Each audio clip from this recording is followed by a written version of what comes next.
Good evening and welcome to Creative Conversations. I'm Matthew Arkin and my guest tonight is the wonderful Dana Delany, who has been on Broadway in A Life and Translations. She was off Broadway with me in Dinner with Friends. You know her from TV's China Beach, Body of Proof, Desperate Housewives, and Tombstone in the movies, An Exit to Eden, and Light Sleeper. So please welcome my guest and my friend, Dana Delany. Hello. Hey there. Hi. Hi. So glad to have you here. Thanks, Matthew. You look cozy. I am. I'm home in Santa Monica. The sun just set. A little bit there. A little bit there. Yeah, nice. How are you? I'm good, like everybody else. A little. What day is it? Yeah, exactly. Well, I know it's Monday because I'm doing the show. Right. I'm talking to you. So that's it.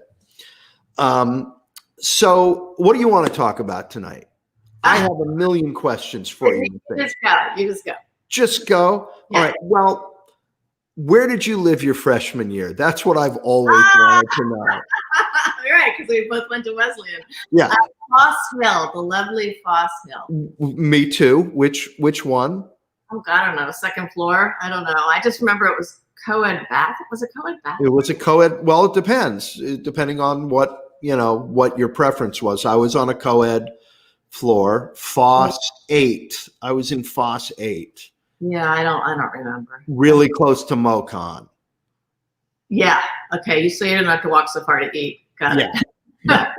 Yeah. Didn't have to walk so far to eat that. And so at Wesleyan, we'll get to Wesleyan. I want to back up even further than that. Okay.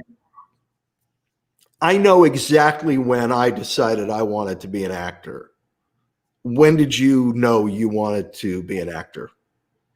Probably like 3 years old, I guess. Oh, wow, you beat me.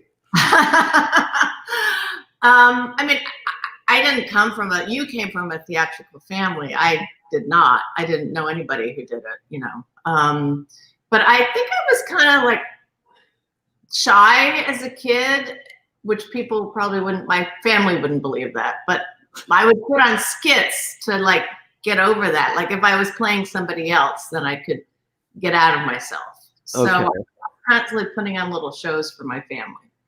So it was kind of like, that's what I wanted to do. Yeah. I just never even thought about doing anything else. Huh. I have not known you to be shy. I actually am. I'm weird. Like, I'm pretty singular. I mean, I'm pretty, There was no shyness. I like to chat one-on-one. I'm not that good in groups. My first experience with you, there was no shyness.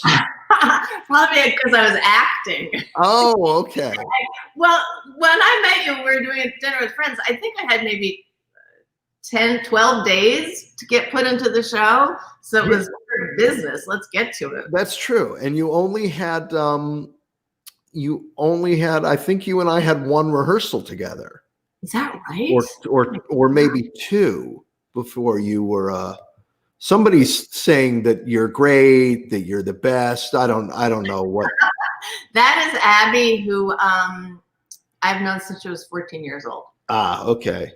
My friend Julie Perkins, whose husband was one of my roommates, Chip Phillips at Wesleyan, is calling us college nerds. Yeah, we are. I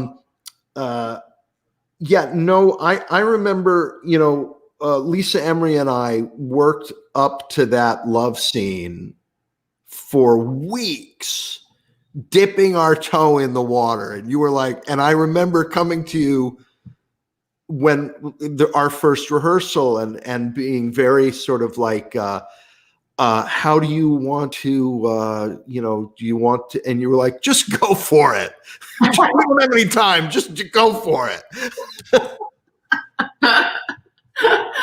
Yeah, I do remember that. Yeah. Well, that play was so precisely directed by Dan Sullivan, and you guys had been doing it. You knew it.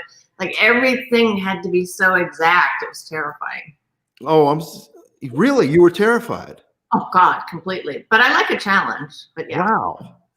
Because you seemed just to slip right in. I've been told this before. I remember when I went to Circle in the Square in 1976 for their summer theater program, where I met Betsy Adam, our mutual friend. Right. And I remember being terrified through that whole thing. And then Jacqueline Brooks, our teacher, gave us a little, like at the end of the summer, an assessment kind of thing. And she was like so self-confident. I'm like, did you notice me? Do you really? Like, I think people have, I fake it is what I do. Wow. Well, you do a good job, because you just seemed like, it seemed like it was old hat to you from the beginning. All right. You learn that in Connecticut, act like you know what you're doing when you really don't, and that you're superior to everybody else. Oh, well, that's what they told us at Wesleyan. Yes. Were you Fritz de Boer or Bill Francisco? I was more Fritz de Boer. He liked the girls. Oh, really? How about you? Okay. I didn't study theater at Wesleyan. Oh, that's right. You were a lawyer. Yeah. Right. So you knew you wanted to be an actor, but you postponed it because your dad was an actor? Yeah. You know that other thing you said we would talk about someday? Yeah. We'll talk about this someday too. Okay, at the same time. We'll have those two private conversations, not for public consumption, okay. with a bottle of bourbon, and then we'll get through it all. Right. And that keeps a little air of mystery. People out there can wonder, what the heck are they talking about? Secrets. Yeah. So, okay. So skits when you were 3, Mm-hmm. and then in, junior high school, did you study and take class? Because I had an amazing drama teacher in high school who had a profound effect on me. Oh, wow. No, I did not have that. No. When I went to Andover my senior year, I had a drama teacher who really encouraged me a lot, which was great. That's half of it right there. He kind of pushed me. He made me do South Pacific, and I don't think of myself as a singer, and he made me play Nellie Forbush, and I was like, okay, again, terrified. But yeah, so that was good. And then at Wesleyan, I shouldn't be saying this, but you didn't miss much in terms of the acting department. I really didn't learn anything. Okay. I read a lot of good plays. Right. And then after college, did you go study somewhere after college? Yeah, when I got to New York, I wanted to get to New York. I just got private lessons with, Win Handman. Right. Okay. Jack Garfine, I studied. Oh, yeah. Great teacher. Yes, which was great. And then do you know Gina Barnett? You must know Gina. I know the name. She worked out at EST, and I studied with her, and she did mostly neighborhood playhouse type, stuff. Okay. She was great. Right. A lot of repetition exercises. All right. I got to study when I quit practicing law, and my dad was like, "Well, you better study." I was lucky enough to get in Uta Hagen's class and then into Austin Pendleton's, and they both had a big effect on me. Was she scary? Was Uta Hagen scary? Was she scary? No, she wasn't. She wasn't. There was nothing about her that encouraged sort of that guru thing, To her, it was like auto mechanics. Yeah. You felt like you were going to take an auto mechanics class. That's what it should be. Yeah, she demystified. She didn't like any mystery around it. Oh, that's great. Yeah. This is the problem. This is how you solve it. You want practical stuff the whole point of acting class is you learn stuff that you can use when things aren't going well, Right. That's when you need it. Well, that's funny, because I remember one day in class, this kid threw a total hissy fit, and he started saying, "You tell us to do this, and you tell us to do that, and analyze the scene this way, and do this exercise, and figure that." He said, "If you're playing the lead in a play, there aren't enough hours in the day. You can't do all of those things for every moment of every scene in a play. Do you do all of that?" And she looked at him and she said, "Oh, my dear boy, no. I don't do any of it unless I need to." I wish more teachers would say that, because I remember as a young actor, I held on to all of those things I needed to do way too much, rather than be in the moment and let things happen. I was like, but I need to do this and I need to do that. Like, you have to perfect it. Right. Well, that answers another question that I like to ask actors on the show, which is I always ask method or toolbox. And you clearly are a toolbox actor. Yeah. I use a lot of instinct and then the toolbox. Yeah. Yeah. I mean, you do use yourself, inevitably. Yeah, but I just always like to think like, oh, this moment isn't working. How do I solve it? Right. But I don't like to go into all that other, there was an actor I worked with once, and she, I looked at her script halfway through rehearsal and it looked like The Notebook from Seven. It was just, she was so busy working all the time that she never listened to anybody. Yeah. And everybody's different, of course, but I remember I briefly studied, remember Sandra Seacat? I took her classes for a while. She was Jessica Lang's teacher. The best part was and Mickey Rourke's teacher / lover. Treat Williams studied with her. That's how I knew about her. But I got to watch Jessica prepare for Frances. That was really cool to see her do her exercises, which were very actor studio kind of exercises.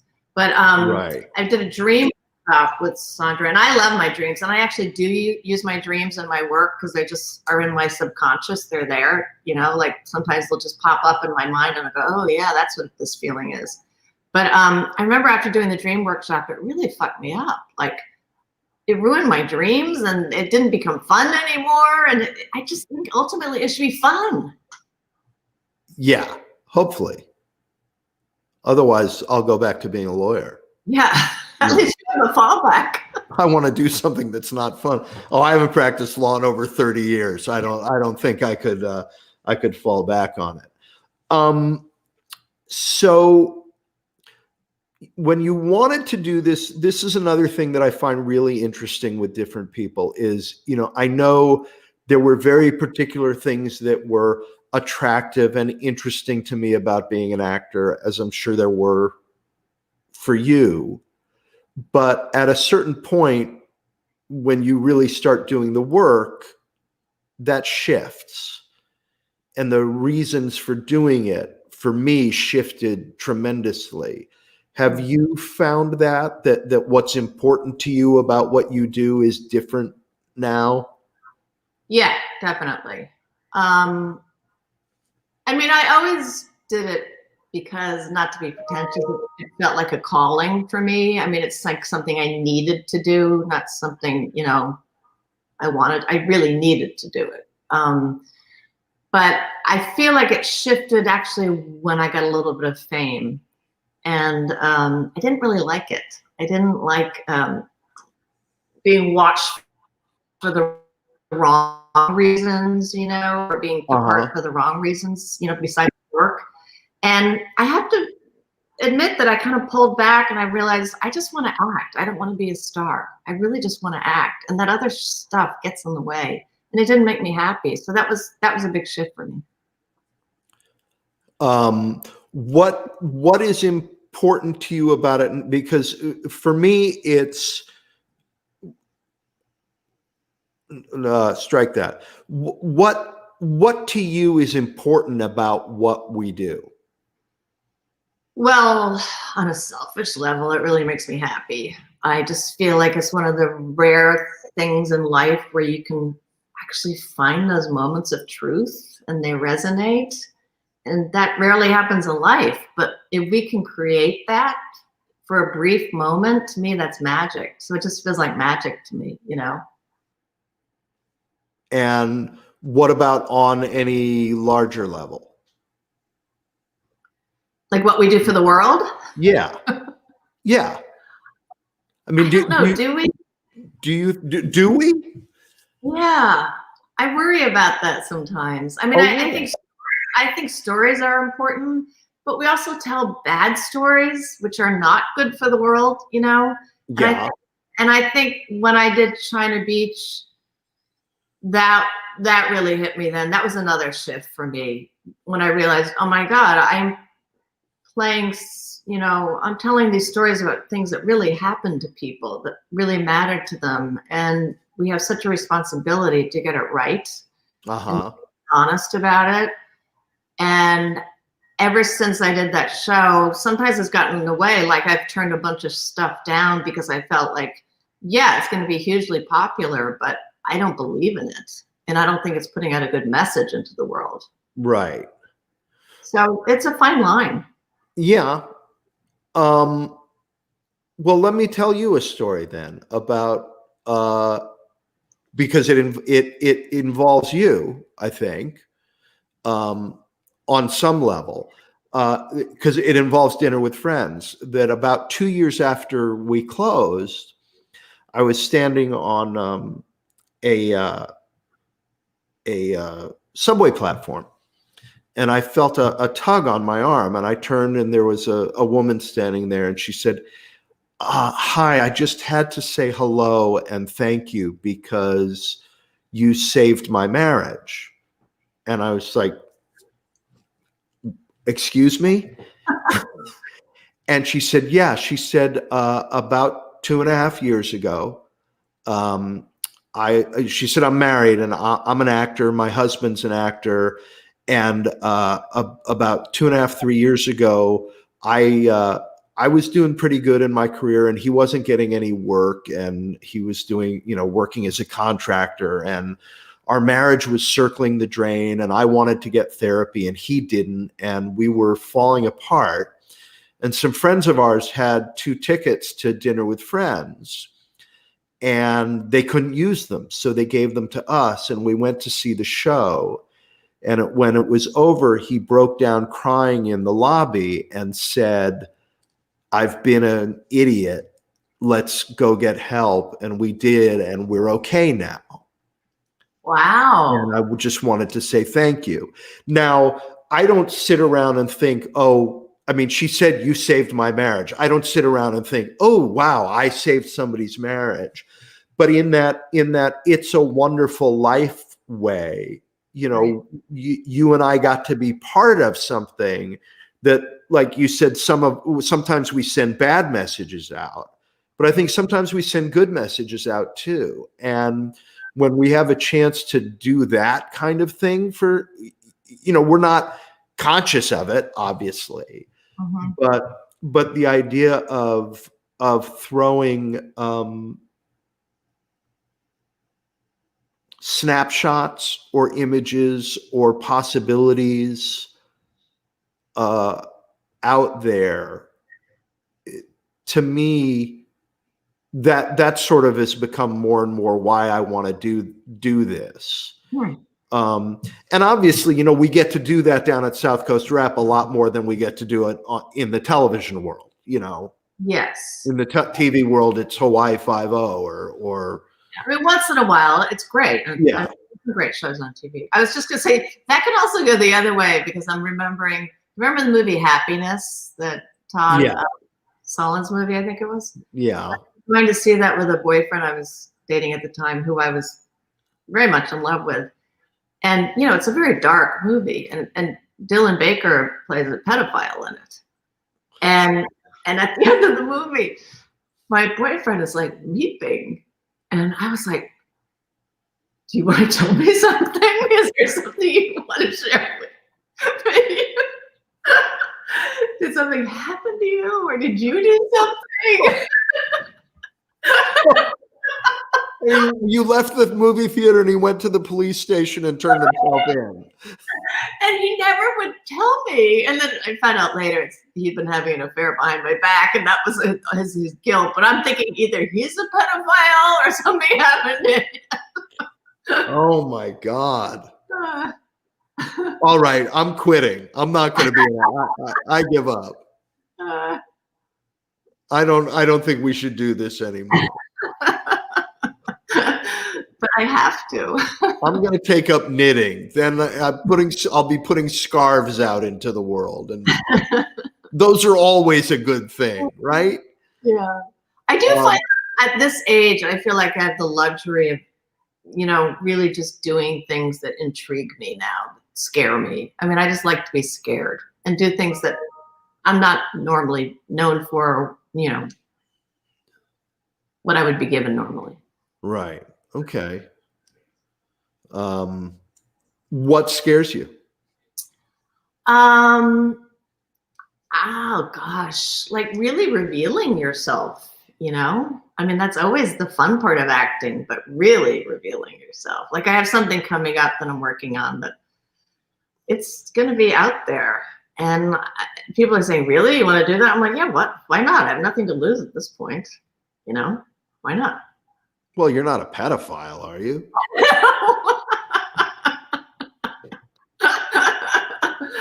Oh, God.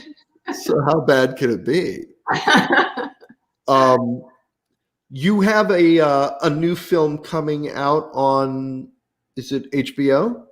Well, it's an interesting story. It's called The American Guest, and it's about this trip that Theodore Roosevelt took in Brazil when he was no longer president. And, he was a man of action, otherwise he got very depressed. So that's why he was always going off on safaris and things like that. So there's a book about it called River of Doubt, and he forged this river in Brazil that had never been gone down before. And it's a political story about, Brazil kind of using him too, and he almost died on it. It did definitely hasten his death. But the river is now called the River Roosevelt, the Rio Roosevelt. And it's a great story. So I play his wife, Edith, and Aidan Quinn plays a TR, and he's great. And he went down the river with his son, Kermit.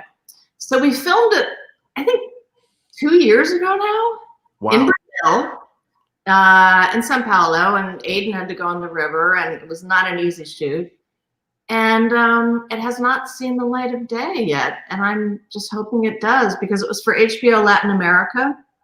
And right after we finished, the new president came in Brazil, and he wanted to look at all because unlike our country, things get funded, arts get funded down there. So it was a whole question of how much money was spent, and did they spend it responsibly, and all this stuff. Did they go over budget? And it's being investigated, and it still hasn't been aired because of that. Oh. Yeah. So it's like politics once again. Oh my God. Because I think it's a really great story. I look forward to seeing that. What do you spend a lot of time trying to develop your own projects? I have so many good ideas, but I need I'm not a person who's good at making them happen, I'm realizing, so I need to have people help me with that. But yeah, I have this project that I'm going to do with 2 great collaborators. That's happening. And then I have another idea for a series that I would love to do. I just got to find the right people to do it with. So yeah, I mean, I'm constantly getting good ideas. You got to make them happen. Yeah. It's like I was always telling cabbies in New York, they're like, "Oh, I got a great story for you. I got a great idea." Yeah.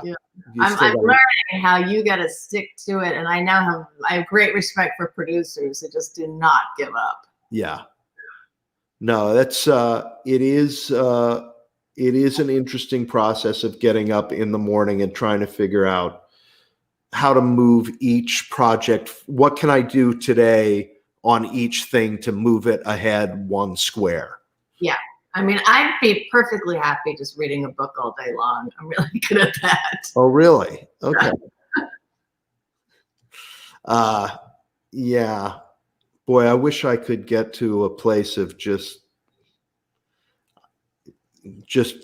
I miss those days. I've become so sort of, I guess, a little OCD about having too many things on the burner. And I'm trying to figure out how to get back to that. Yeah, it's a balance, isn't it? Okay, I'm looking at my list of questions, and the next one here, I don't know how this got on the list, but it says, who's a better kisser, Matthew or Adam? I don't know how that got on the list. Did Adam put that on the list? You don't have to answer. Well, since you're the most recent Arkin that I've kissed, Oh, you well, win. there you go. I Okay. honestly don't even remember how Adam kisses. It was so long ago. And for people who don't know, he played my husband in China Beach. Yes, we've both played your husband now, and as you met my younger brother Tony. I know. I was so happy to talk to him. I do remember that Adam gives very good feet rubs. I do remember that. Oh well, fine. And you worked with Tony's wife, Amelia. Yes, Amelia and I did translations on Broadway. With Jeffrey Wade, who's a friend. Oh yes, Jeffrey Wade, Rufus Sewell, Rob Campbell, the other Campbell. Right. Yeah, it was a great cast. And Brian Dennehy. May he rest in peace. Yeah, he was fantastic. Yeah, he really was. He really was. I used to call him the Wall because he was so huge that if you got upstage of him, you were not seen. Oh my God. He would just block you out. Wow. So Tombstone, which is a favorite movie of mine. I love that movie. And I love that movie. Did you study at Wesleyan with Richard Slotkin at all? No, I wish I had. I never did. Oh, I took his course on Westerns and Western movies. And well, actually, Janine taught I took Janine's Basinger's Western course. Oh, okay. Yeah. So probably very similar, but that movie, it has so much fun with the tropes and the history. Yeah. And you played Wyatt Earp's love. Did they ever get married? I don't remember. Yes, they did. They did get married, and they lived happily ever after until he died. They would go off and pan for silver, and yeah, they had a great love affair. But she was an actor, right? Yes, Josephine Marcus. She was a Jewish girl from San Francisco, and she just wanted, and she actually was from a well-off family. She just wanted a life of adventure. So you must have identified with her, aside from the Jewish, aside from the Jewish girl part. Yeah, yeah, I did. Actually. Some people have said to me, there's been a couple roles where people have said to me, was that written for you? That was one, and Parisian Woman was one. And obviously neither of them were written for me, but they were very much like me. Well, you were terrific in both. Oh, thank you. Loved that. So any, favorite actors to work with other than me and my brother? Oh, gosh, so many. Kurt was great to work with. He was great. Yeah, I mean, he's been acting since he was a kid. So, and also I had a huge crush on him when I was a kid. All those Disney movies. So that was a dream come true to get to work with Kurt. Like sometimes I couldn't believe it. So yeah, that was great. Who else? So many. Willem Dafoe. Love to work with him. He was great. Just that film. Since I saw it, and I can't believe I hadn't seen it before that 2 or 3 weeks ago. Since I saw it, I have been telling everybody to watch that movie. Well, you and Tony were so much smarter about Light Sleeper than I was. Like, you really analyzed it. As I said, as an actor, when you're in it, you're like, yeah, what am I doing? You're not really thinking about the rest of the movie. That's a hell of a movie, and I made my class watch that hospital cafeteria scene and break it down, because the way that scene is shot is it's spectacular storytelling. Yeah, Paul Schrader, he's a great filmmaker. He really is. Yeah. He's a singular vision. So you've spent time, you mentioned Parisian Woman. You've spent time working on new works, things that have not been produced before. Talk about being in the room with the playwright. What's that like for you? Well, it's different in every situation. Like with Parisian Woman, it was written by Beau Willimon, but he was back east most of the time doing House of Cards. Right. he would fly in like on a Saturday and watch what we were doing and then give notes. But I have a feeling Bo was just kind of using it as a placeholder until I got to Broadway. So I think he had things in his head, but we didn't really change that much. I wish we had changed more, actually. There were some things that needed fixing. But this play I just did in New York, Collective Rage, was a new play. Well, it had been done before, but it was kind of being remounted and things were changing. And that was really fun. That was fun to do that because Jen Silverman is very smart, and every playwright is so different. She would just be quiet and watching in the audience going like this. And you think, oh, she hates me, she doesn't like me. But you realize, oh, she's just thinking. And then she'd come in the next day like, okay, I have some changes. And then you go, oh, okay. It's fun, don't you think? Yeah, it's such an important skill for young actors to learn too. I think how to be in that room. Yeah. It's one of the things I love about working at South Coast so much is getting to be in that room and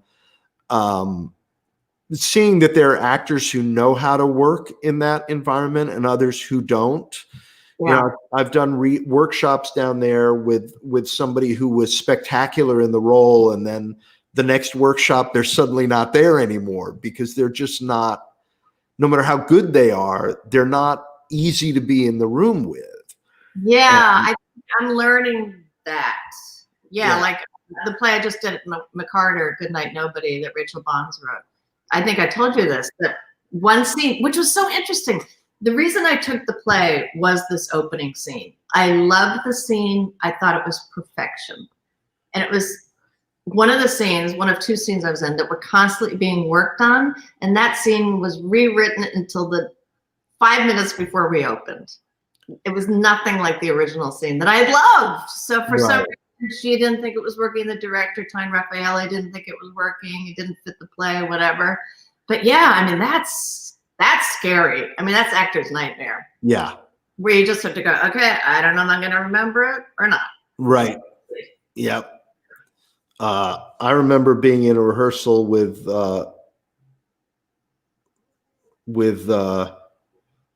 well, I probably have to change all of the names in this, but it was one of our more well-known playwrights and one of our more well-known directors, and it was the first read-through, and we were all, or I thought, all just astounded that we were getting to be in the room and doing this play. And we finished it, and we're all sitting around the table, and we start to talk about it, and then one of the actors said, I have some real concerns about my character's journey. And every other actor in the room just did this. and just pushed themselves about 3 inches away from the table as if to say, I'm not part of this conversation. I don't have any and it was just the fact that it wasn't phrased in a way that made it clear that it wasn't phrased in a way to say, I don't understand this. It was phrased in a way to say, I think there are some problems here. And everybody, it's an art to know how to say that. Yeah. And suddenly nobody wanted to be in the room. It was. Well, that's funny because the play Goodnight, Nobody, Ken Marks, you must know Ken Marks was in it. And he was just a master at putting it in a way that was so helpful and positive. And I remember learning from him, listening to him, and everybody loved him. And there were moments during the rehearsal and during previews, I thought, because somebody told me this, you probably know who the original source is, that there's always a scapegoat in every production, and just make sure it's not you. And there was a moment where I thought, oh my God, I'm it. I'm the stinker. I'm the smelly cheese. It's me. The way I heard it was about being on tour. The story that I heard was, if you're on tour and you've been out for 2 weeks and you don't yet know who the asshole is in the company, it's you. I did not. I think it's okay. It's me. I just realized it's me, and it's a horrible feeling. And you think, okay, I got to figure this out, man, because I think I might be the problem. Oh, I don't think so. I don't. You never know. I love her writing. Rachel. Yeah. Yes. Oh my God. It's very actor friendly. It's so easy to say. It's too easy, and people think it's easy, but it's not. I had Rob Nagel on a couple of months ago, who was in Of Good Stock, which just, that play blows me away. Well, we have a question here. Somebody wants to know, what are some of your go-to holiday movies? Oh, to help us get through these coming holidays. I have to say I'm not a big holiday person. I think because there was too much pressure in my family at the holidays to have a good holiday, you know? So I don't really do a lot of holidays. I think, all right, I know there's got to be. Oh, you know what? I love Christmas in Connecticut, Barbara Stanwyck. Oh, okay. Not just because I'm from Connecticut, but, you know, Barbara Stanwyck movies have a kind of a toughness to them. So it's like, it's an edgy Christmas. All right. An edgy Christmas. So you're not a Love Actually person. No, I'm really not. And I just rewatched It's a Wonderful Life, and I appreciate it, but it's not my movie. Well, you and I are never getting married. So there you go. And why doesn't Mr. Potter ever get, punished for taking that money from Uncle, what's his name, and not admitting it? He never. I guess because he doesn't have friends, he's punished. He's punished. The thing that knocks me out about that movie, what I love is, if you weren't alive, your brother would have died in the ice. Yeah. If you weren't alive, that woman would have died because of Mr. Gower sending the wrong medicine, and he would have gone to jail. And if you weren't alive, all those guys on that ship would have died in World War II. And if you weren't alive, I don't like this. If you weren't alive, poor Donna Reed would be a librarian. Yeah. What's wrong with that? That's what I love. Like all these terrible things, and then let's get to the worst thing. What's the worst? Where is she? Where is she? She's at the library. That sounds like a deal to me. Yeah. Somebody wants to know how many books you've read while you're in quarantine. Yeah, I read a lot. Right now I'm reading Joe Nesbo's new book, and I love it. It's very, again, dark. Very dark. Yeah. Okay. Yeah. And that's the young lady from Brazil. I know her. Somebody wants to know, how long does it take for a group of actors to understand each other during readings? Because you always seem to have such chemistry with the other actors on stage. Well, there's readings and then there's productions. But I don't know. What do you think? I mean, readings, you don't really need to understand each other, but productions, yeah. I think it depends. There's certain actors that I get together with and just so instant, like Rob Nagel. Have you worked with Rob Nagel? No, I never have. But you know him from South Korea. Yeah. Rob and I, we can't be in the same room together because we're like those boys who have to be separated in second grade. Right. It's just, Amy Aquino, the first rehearsal, we were about 2 pages in and we looked at each other and there was this moment of, oh, I know you.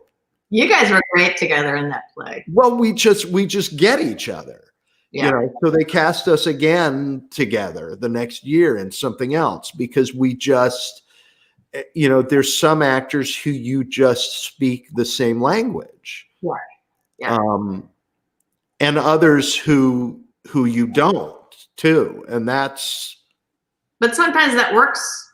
Well, I know that works on camera. I'm not sure about on stage. Sometimes that disconnect works on camera, but it might be different on stage because on stage you really need each other. Yeah. Yeah. Another actor I had a great time with was Mark Lynn Baker. We just sort of fell into each other's rhythms. Yeah. And that's with Chloe Webb on China Beach, because we're such different people, but because of that, I knew that anywhere I went, she would follow me, and vice versa. Where you just trust that person, like you could just take a left and they go, oh, okay. Yeah. I had that once with an actor in a really horrible play with a terrible director. And we had this very long, complicated scene, and but we got along really well. And we just decided every night to do it as if it was the first time. Reblocked it, it was just the two of us. Yeah. And we would just see where it took us each night. But you have to have trust to do that. Big.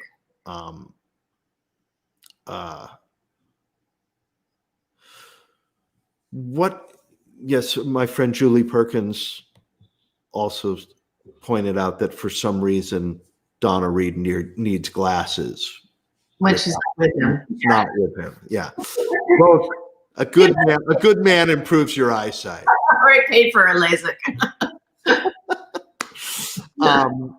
Secret Person wants to know what you think about Murder on Middle Beach. I loved it. I just thought it was phenomenal because it was so raw, and that you could tell in the beginning when Madison, that's the guy who made the movie, didn't really, he was a student when he started doing it. So you see him trying to figure out the process as he's figuring out who murdered his mother. He's also figuring out how to be a filmmaker. And I thought that was fascinating, and it just gets better and better as it goes along. And that's an example of very brave and very personal. It's really worth seeing. Okay. And somebody else, a friend of mine has a question for you about Wendell Middlebrooks, who was his neighbor, and he wants to know, what was it like working with him? Oh, so sad. Oh, Paul. Yeah. Wendell was on Body of Proof, and just lovely, huge-hearted guy. Really funny. We would work together. Him and Jeffrey Arend were like always together on the show, and they made me laugh so hard that I would just pee in my pants, and sometimes I just couldn't get my lines out, And he died suddenly in his sleep. And very strangely, right before he died, he put this message on his last tweet was all about appreciating every moment because they're not going to last forever or something like that. And it was just kind of prophetic. Wow. And nobody, I think, knows what happened to him. That's horrible. Yeah, really, he's definitely with the angels because he was an angel. Oh, I'm sorry. Your friend Abby, yes, wants to know, if you had a choice to make a remake of a movie and you were to star in it, what would you want to do? And who would play opposite you? Well, come on, obviously. Of course, that. What are you going to say? If it's a movie I love, I really don't believe in remakes because I think they're rarely as good, and why remake it? I actually feel that way about An Affair to Remember, and everybody loves the Cary Grant one with Deborah Kerr, but the original one, Love Affair with Charles Boyer. Yes, Charles Boyer and Irene Dunne is so much better. That's the one to watch. So what about remaking something really bad? And yeah, making it a good movie? That's what should be done, is remake a bad movie. Yeah. Of course, I can't think of any bad because I don't remember bad things. And then I have a question about, before we get to some of the other ones, that if you have like a portrait in an attic or something, because, you look about 5 weeks older than Oh my God, look at us. And I look about 40 years older than them. Oh, look, that's such a great shot. From back in the day. Oh, look how suburban we look. We were we were like New Canaan or Westport or something like that is where we Yeah. were the happy couple. I remember when they were like doing the costumes, and I was like, really? That's what you want me to wear? Yeah. Oh, I loved my clothes in that show. They were comfortable. They were. Yeah. There is somebody wants to know if there's any character from any show that you were in but didn't play and dreamed about playing. Oh God, I'm sure there are. Again, I'm one of those people that survives in life because I don't remember things that I missed out on. I don't hold on to that. Yes, of course. But I can't think of any. Well, this is actually a great question. Why are you so obsessed with old movies? What was in the movies then that's missing now? Oh, that's a really good question. I would like to know what you think of that too, Matthew. I just feel like the stories were really clean, more romantic, more tragic. I really love a melodrama. I love melodrama. I love film noir. I just feel like they're not better, but I just feel like they're more complete. It's just there's a beginning, a middle, and an end, and it's a world, and you can lose yourself in them. What do you think? I think I agree with everything you said. I also think time, the time that they take to tell a story, that you don't have to. Yes. There's a shot in Casablanca where the doorbell rings late at night, and he's at his desk. Yeah. Upstairs, and he has to cross and walk all the way, and we don't allow that time anymore. That's a really, really good point. I just this afternoon was watching Human Desire, a Fritz Lang movie, and there are moments where Gloria Graham is just looking, not saying anything. They're both looking at each other, and they wait a few moments, and then they speak, and there's no quick cutting or anything, and it lets us project onto them, Yeah. I love, one of my favorite films. Do you know Sullivan's Travels? Yeah, that's a good one. And that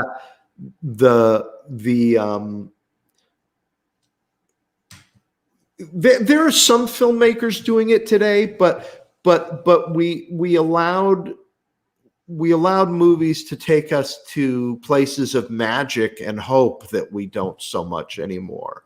And that's why Joe versus the Volcano is one of my favorite movies. Oh, that's interesting. That's John Patrick Shanley. Yeah, which died when it came out. But if that had been an old movie, I think the magic that exists in that movie would have been given its room. Yeah. But because it was a modern film, people are like, well, you can't do that anymore. And why not? It's funny you say that because John has a new movie coming out this week that you can watch, and I've seen it, and it is very much like that. You will love it. What is it? It's Leslie Erdine produced it. It's something Mountain Time, THYME. Oh, okay.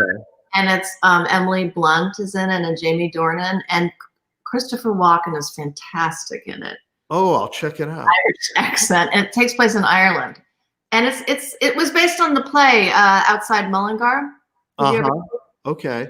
Yeah, it's based on that. But Jamie Dornan is really, really good in this movie. Really good.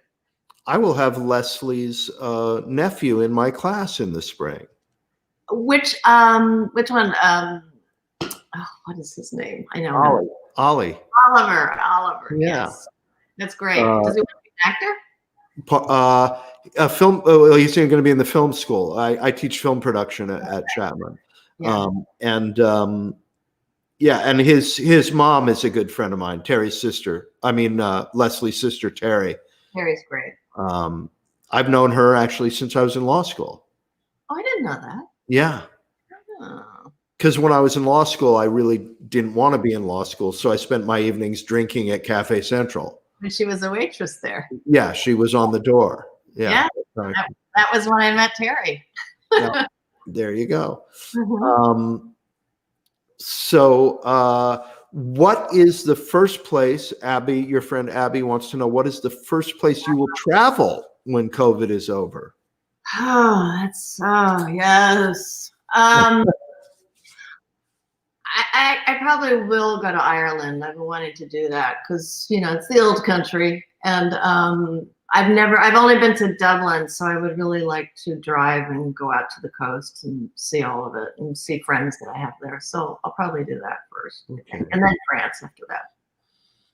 And I was going to ask you, but I think you've told us a lot about this already, what you do outside of your work that feeds you. Travel is a huge thing. Okay. I think it just gets you out of your comfort zone. I read. These days I walk. A lot of walking, just to be sane. I live a very simple life, though. Yeah, and I'm a crossword puzzle word fanatic, spelling bee, words with friends, as you know. Oh, okay. Yes. Have you read Dreyer's English? Have you gotten a hold of that yet? No, should I? You know about it, Dreyer's English? Dreyer's English is the latest sort of grammar book. It's sort of the heir to Strunk and White. Okay. It's written by Benjamin Dreyer, who's been a copy editor at, I believe, Random House for a long, long time. I follow him on Twitter, actually. Oh, okay. The book is hysterical. Okay. I learned my new favorite word from that book. What is that? The word is Deppen apostrophe, which means, when you're saying, when you have the CPAs or the RNs, Mm-hmm. so capital RN, lowercase s. And a lot of people put an apostrophe there when they're doing a plural of the acronym. Mm-hmm. But there isn't an apostrophe there. All right, you'll have to text me how it's spelled so I can read the word. Deppen Mm-hmm. apostrophe. Okay. And it's German for idiot's apostrophe. Only the Germans would come up with a word for that. There's a word for that. Yeah, but Benjamin's going to be on the show sometime after the first of the year.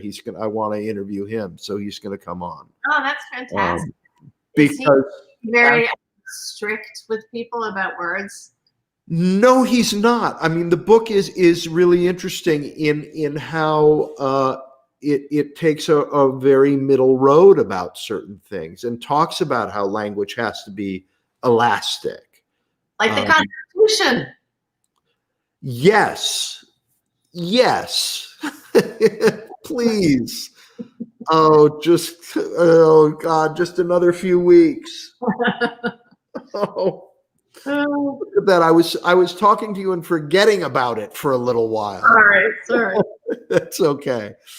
Well, this has been great. It's been so much fun to just hang out with you again for a while. You know I love you. I love you. I hope we get to work again a fourth time. I hope so too. That would be great. A fourth time or a third? I can't. Third. Third. because dinner with friends and. You were doing The Whale when I was rehearsing Parisian. Oh, that's right. You were next door to me. Yeah, like we were together then. Yeah, and I'll be back in LA in 2 shakes of a lamb's tail, and we can have that bourbon and tell each other those stories Grit stories that we don't want other people to know.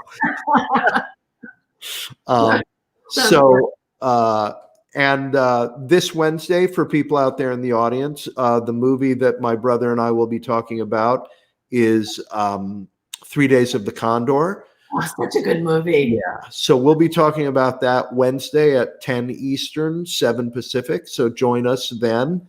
Okay, I have to give you a little thing about 3 Days of the Condor because I watched it recently with a 13-year-old boy.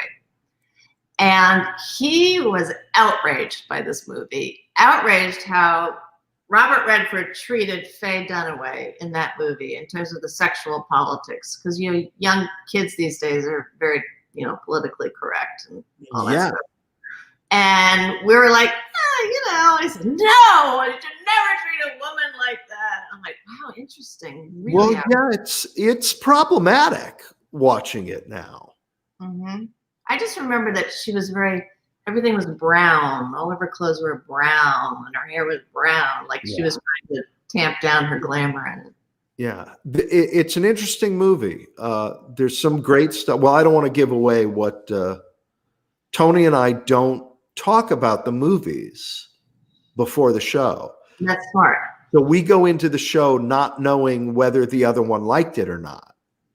Oh, that's great. So, and most of the time we're on the same page, but one time when Adam was on the show with us, we were not on the same page about something. What was the movie? Oh, geez.